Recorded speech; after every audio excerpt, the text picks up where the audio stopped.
সাকরাতুল মউত, মৃত্যুটা সবাইকে জানতে হবে। আল্লাহ পাক তার আগে আমাদেরকে যে কাজটা দিয়েছে ওই কাজ এটা আমাদেরকে করে নিতে হবে। আল্লাহ কি কাজ দিয়েছে?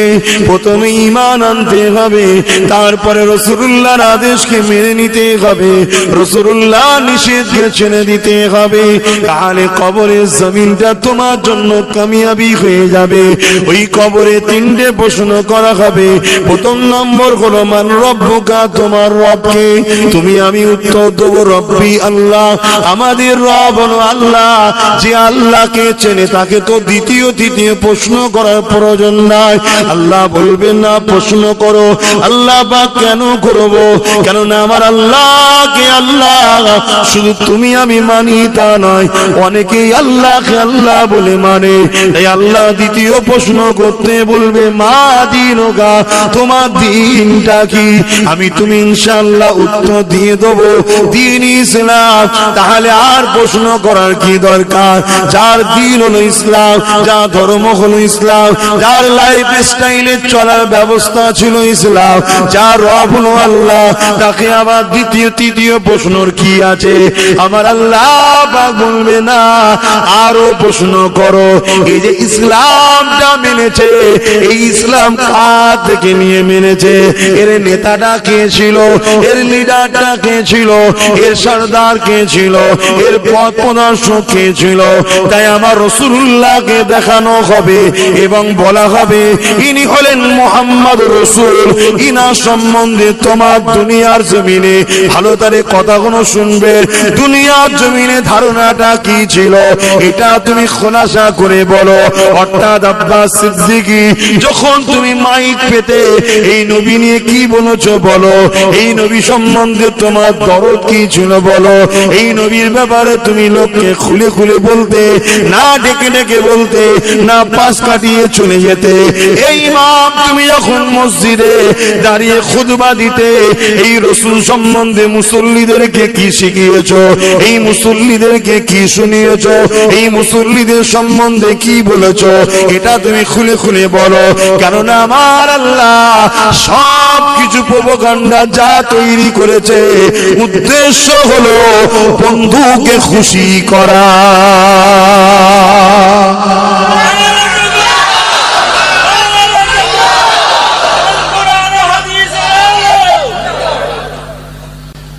আল্লাহ ভাই দুনিয়া জমিনে আমাদেরকে উঠা বসা করতে বলেছে। ওয়াকুনু মা'আস সাদিকিন, সত্যবাদীদের সাথে। সত্যবাদী কারা? আল্লাহ কোরআনে জানাচ্ছেন ইহদিনাস সিরাতাল মুস্তাকিম, মুস্তাকিম যিনারা তাদের রাস্তা হলো সত্য রাস্তা।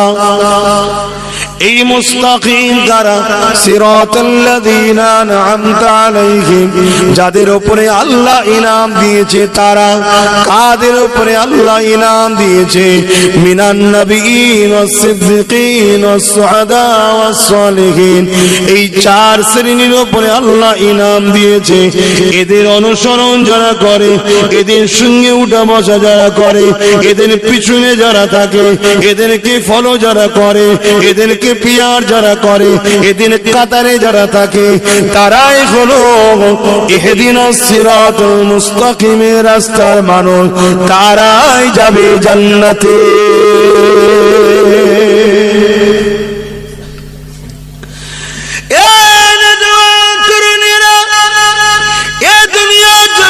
সবাইকে চলে যেতে হবে, যাবার আগে তৈরি হয়ে যাও।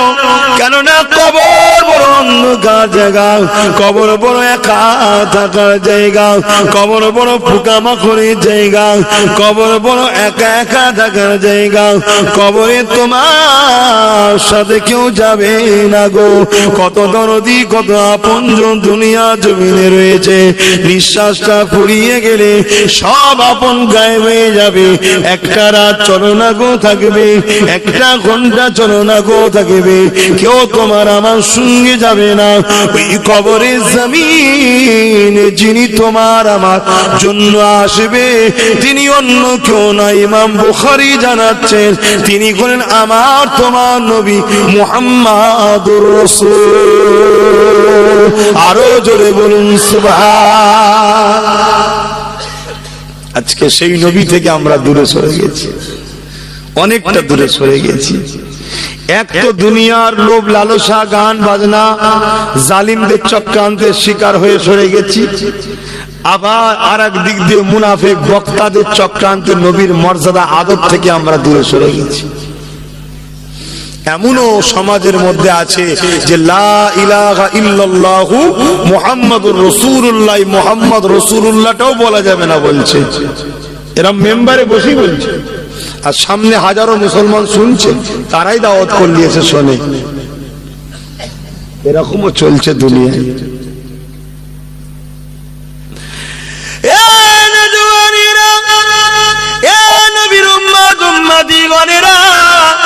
চলে সবাইকে যেতে হবে, কুল্লু নাফসিন যায়িকাতুল মউত, মৃত্যু সবাইকে যেতে হবে।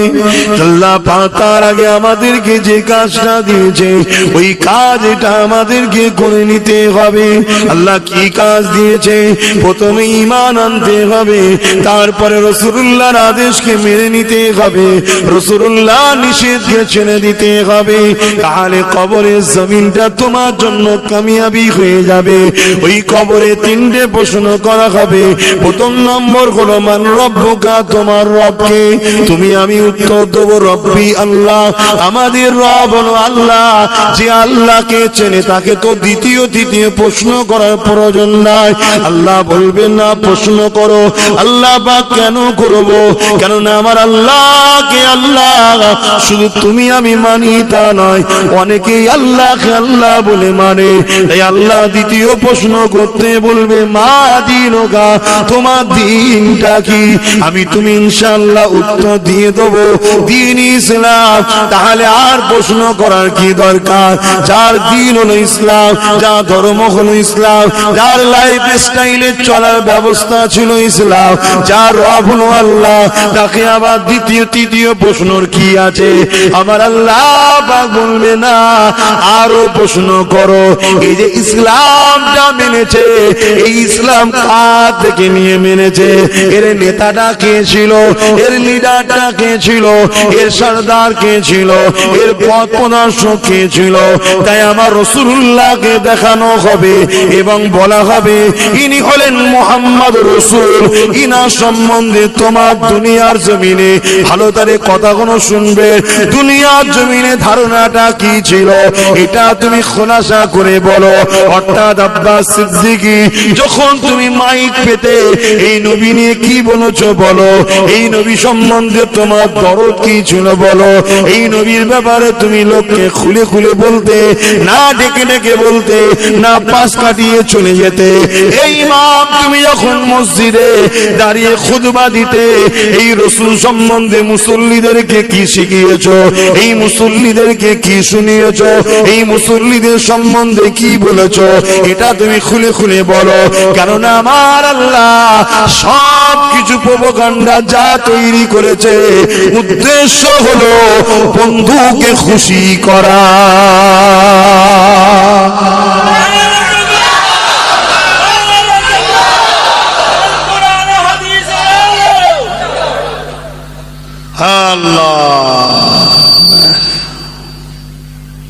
আহা, সেই নবীকে চেনো বাবা, কবরে যেতে হবে। আজ কেউ চলে যাচ্ছে, কাল তুমি যাবে, আমি যাব, সবাইকে যেতে হবে। রসুল যদি না চিনে গেছো, তুমি বাকি কি করেছো না করেছো সব তো ময়দানে মহাশরে হিসাব হবে।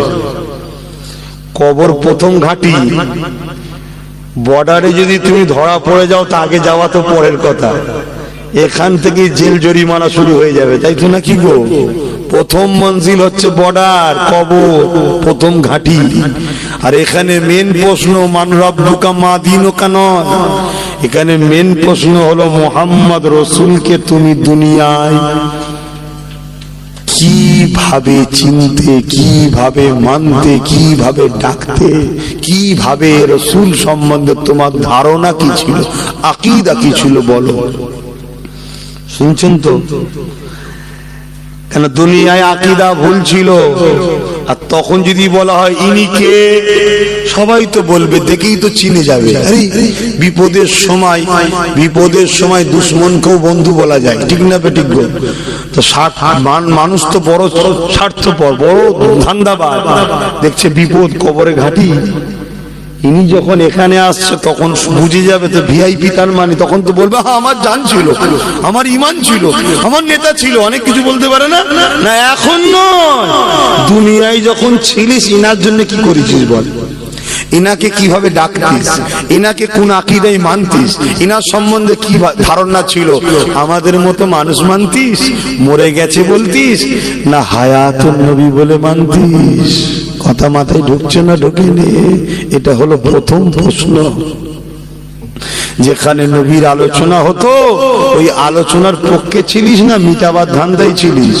এটাও প্রশ্নের মধ্যে আছে না নাই? বলুন বলুন। হায় হায় হায় হায় হায় হায়। অনেকে মনে করে পাওয়ার আমার হাতে আছে, তাকো তাতে আমি জন ছেলে, আমি ক্ষমতাশালী, আমি বডি বিল্ডার, দূর বডি বিল্ডার। একটা এমন রোগ দেবে 1 মাসের মধ্যে কঙ্কাল হয়ে যাবে। কি গো সমাজে ঘটে না ঘটে না বলো, ঘটে না ঘটে না? কত বড় বড় সব শয়তান ঠান্ডা হয়ে গেল। হ্যাঁ, আল্লাহর নবীকে ভালোবাসো, বেশি কবরে যাও, কোনো চিন্তা নেই, কোনো চিন্তা নেই। কামলিওয়ালা এসে চাদর দিয়ে ঢেকে নিয়ে বলবে ফেরেশতা রে আমি মোহাম্মদ বলছি, এটা আমার ছিল, যা। জোরে বলুন সুবহানাল্লাহ। আল্লাহ পাকের নবী যেটা বলবে সেটাই হয়ে যাবে ফায়সালা। জোরে বলুন সুবহানাল্লাহ। দুনিয়ায় শরীয়ত কোনটাকে বলে? শরীয়ত কোনটাকে বলে? নবী যেটা করেছে সেটাই তো শরীয়ত। কি গো ভুল বলছি নাকি? আল্লাহ নবী তায়েফ মক্কায় গেলেন হজ করতে। আরাফার ময়দানে নবী আমার ইচ্ছা করে, কি করে? ইচ্ছা করে মাগরিবের নামাজ কি করলেন? কাজা করলেন। করে মুজদালিফায় এসে আদায় করলেন ঈশার সাথে। ওটা শরীয়ত হয়ে গেছে না যায়নি? তখন নাই চোর ডাকাতের ব্যাপার ছিল, উদ্দেশ্যটা হলো চোর ডাকাত। ইচ্ছা করে বলতে জান বাঁচানো ফরজ। তখন সন্ধ্যা হয়ে আসছে, চোর ডাকাতের ব্যাপার আছে, চলো বাবা। কথা বুঝে আসছে? তাহলে রাসূল পাক যেটা করেছে সেটা আজকে আমাদের জন্য শরীয়ত হয়েছে না হয়নি? তো শরীয়ত কাকে বলে? শরীয়ত তো আমিনাল্লাহ যা করেছে তাই। আমিনাল্লাহর আগে রুকুতে গেছে, আমাদেরকে আগে রুকুতে যেতে হবে। আমিনাল্লাহ যদি আগে সেজদায় যেত, আমাদেরকে আগে সেজদায় যেতে হতো। রাসূল যা করেছে তাই। নবীর কথাটা হলো শরীয়ত। শরীয়ত সেই নবী ছেড়ে দিয়ে দিন হতে, জোরে বলুন, তা সেই নবীর আদব নেই, পিয়ার নেই, মোহব্বত নেই, ভালোবাসা নেই। রাসূলের পক্ষে যারা কথা বলে তাদের উপরে প্রেম নেই, আদব নেই, ভালোবাসা নেই, তো কি করে হবে বলুন? আব্বা বসে যান। আব্বা আপনি যেমন ডিঙিয়ে ডিঙিয়ে চলে এসছেন, আব্বা যার দরদ থাকবে সে ঠিক চলে আসবে। আব্বা আমি কি বললাম? আব্বা আপনি যেমন ডিঙিয়ে ডিঙিয়ে চলে এলেন, আপনি যদি এই বয়সে নবীর প্রেমে ডিঙিয়ে ডিঙিয়ে সামনে আসতে পারেন, তাহলে যার দরদ আছে বাপ চলে আসবে, আর যার দরদ নেই তাকে যতই বুঝায় আব্বা, আমার নবী বুঝিয়ে বুঝিয়ে আবু জেহেলকে সিধে করতে পারে না। কথা শুনছেন না? শুনুন, কথা কি খারাপ লাগছে? কি করব? আল্লাহ নবী বলেছে এমন একটা সময় আসবে লোকালয় ছেড়ে দিয়ে তোমায় জঙ্গলে চলে যেতে হবে।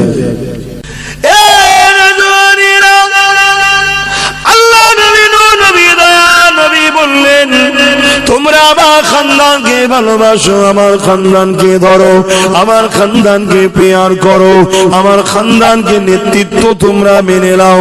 পৃথিবীর জমিনে যদি দুজন খানদানের রাসূল থাকে, মনে রেখে দেব একজনের হাতেই কিন্তু ঝান্ডা থাকবে।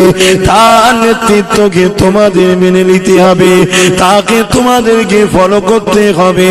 মনে রাখবে হযরত নবী ইউসুফ আলাইহিস সালামের হাতে যখন মিশরের খাদ্য ভান্ডারটা আব্দুল আজিজ যখন দায়িত্ব দেয়, হযরত ইউসুফ আলাইহিস সালাম যখন ওই মিশরের খাদ্য ভান্ডারকে খরচ করতে লাগে, আল্লাহ পাক হুজুরের হাতে এত বরকত দিয়েছিল, ওই খাদ্য ভান্ডার কখনো ফুরিয়ে খতম হয়ে যেত না।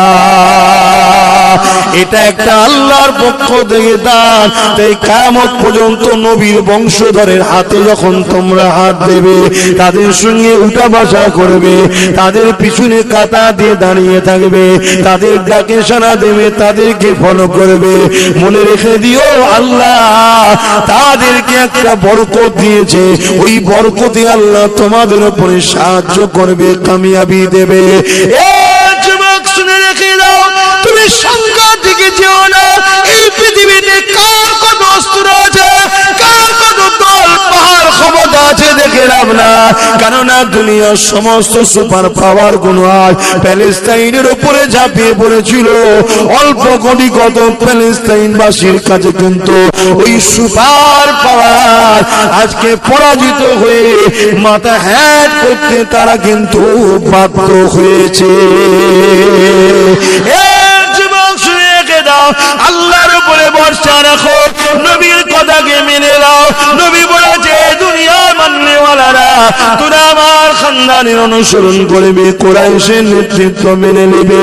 আমি বলে দিয়ে যাই, কুরাইশ বংশের একজন সন্তান হিসাবে এই জমিনে নানা রকম নাটক চলছে। শুধু একটাই নাটক, তোমাকে আমাকে লুটবে, তোমাকে আমাকে খতম করবে, তোমাকে আমাকে হত্যা করবে, তোমার আমার নামটা মিটিয়ে দেবে। কেন মিটাতে চায়? দুনিয়ার জমিনে একজন লোক রয়েছে, তারা মানুষের খোদা সাজতে চায়। যতদিন আল্লাহ ও রসুলের মাননেওয়ালা এই জমিনে থাকবে, ততদিন এই জমিনে তারা আল্লাহ ছাড়া অন্য কারো কাছে মাথা নত করবে না। তুমি আমি যখনই মাথা নত করব না, এই সমাজের লাখো কোটি মানুষ তোমাকে আমাকে দেখে ওই দুনিয়ার খোদা তাবেদারি করতে চাইবে না। তাই তুমি আমি তাদের কাছে বাধা হয়ে দাঁড়িয়েছি। তাই তারা চায় তোমাকে আমাকে দুনিয়ার জমিন থেকে মিটিয়ে দেবে। মিটিয়ে দিলে দুনিয়া অন্ধকার হয়ে যাবে। দুনিয়ায় অন্ধকার হয়ে গেলে আজকের আবু জেহেল, আজকের উতবা, আজকের ফিরআউন, আজকের সাদ্দাতের বড় লাভ হবে। এই মনে রেখে দিও, এই জমিনের উপরে তুমি আমি তখনই মাথা তুলে দাঁড়াতে পারবো যখন তোমার আমার উপরে আল্লাহর সাহায্য আসবে। দরুদ শরীফ আল্লাহুম্মা সাল্লি আলা